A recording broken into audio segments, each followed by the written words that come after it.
Ya, identifikasi masalah tahap awalnya adalah bagaimana kita melakukan suatu pendekatan secara sistematis ya untuk menemukan permasalahan terkait dengan K3 ya. Ada kalanya rekan-rekan permasalahan ini tidak semua tercantum atau masuk ke dalam dokumen manajemen risiko tadi ya, sehingga memang tetap perlu dilakukan upaya tambahan seperti tadi mengobservasi, melakukan wawancara dengan pihak terkait gitu ya, ataupun melakukan telaah dokumen tadi ya, supaya kita bisa memastikan bahwa program yang nantinya akan kita buat, program yang nantinya akan kita implementasikan itu memang tepat sasaran ya. Kemudian yang kedua adalah kriterianya ya.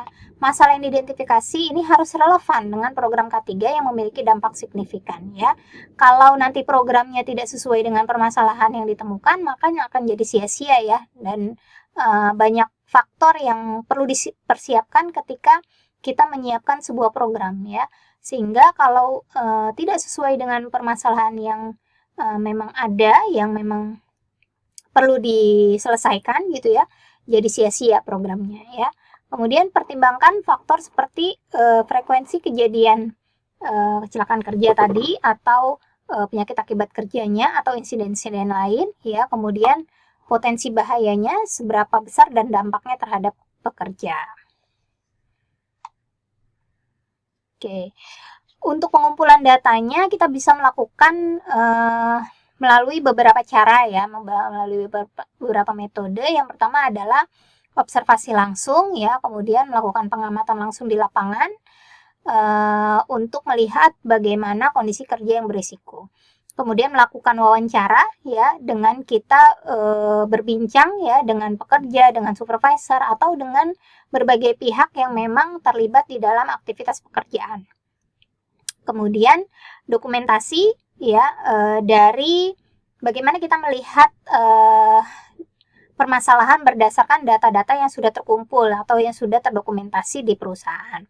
Kemudian yang terakhir melalui survei ya, dengan menggunakan kuesioner untuk mengumpulkan data tentang misalkan kepuasan pekerja, data tentang program-program K3 yang sudah dijalankan ya, dengan melihat sudut pandang dari para pekerja yang sudah terlibat. Ya, berikutnya adalah analisis penyebab masalah. Ya, dimana di sini dari permasalahan-permasalahan yang kita sudah temukan tadi, sudah teridentifikasi tadi, perlu kita identifikasi dulu penyebabnya. Ya, apakah penyebabnya berasal dari kondisi kerja yang tidak aman ya, atau lingkungan kerjanya yang tidak aman, atau berasal dari kurangnya pelatihan ya, atau munculnya dari diri si pekerjanya sendiri, misalkan adalah kaitannya dengan kesadaran keselamatan yang rendah.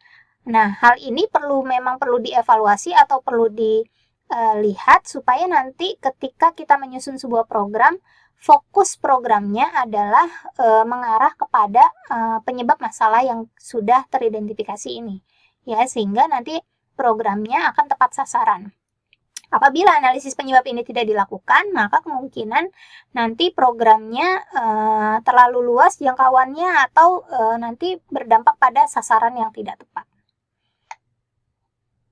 Ya, selanjutnya adalah penentuan prioritas masalah ya. Ketika tadi masalah sudah teridentifikasi, kemudian sudah tahu penyebab permasalahan tadi, maka kita perlu melakukan menentukan prioritas masalah berdasarkan mungkin level resikonya, tingkat keparahannya, atau berdasarkan dampaknya kepada pekerja atau lingkungan kerja ya, sehingga kita bisa menentukan metode penilaian yang tepat begitu ya, dan kita bisa menentukan faktor atau program K3 yang tepat ya untuk kita lakukan sebagai upaya pengendalian.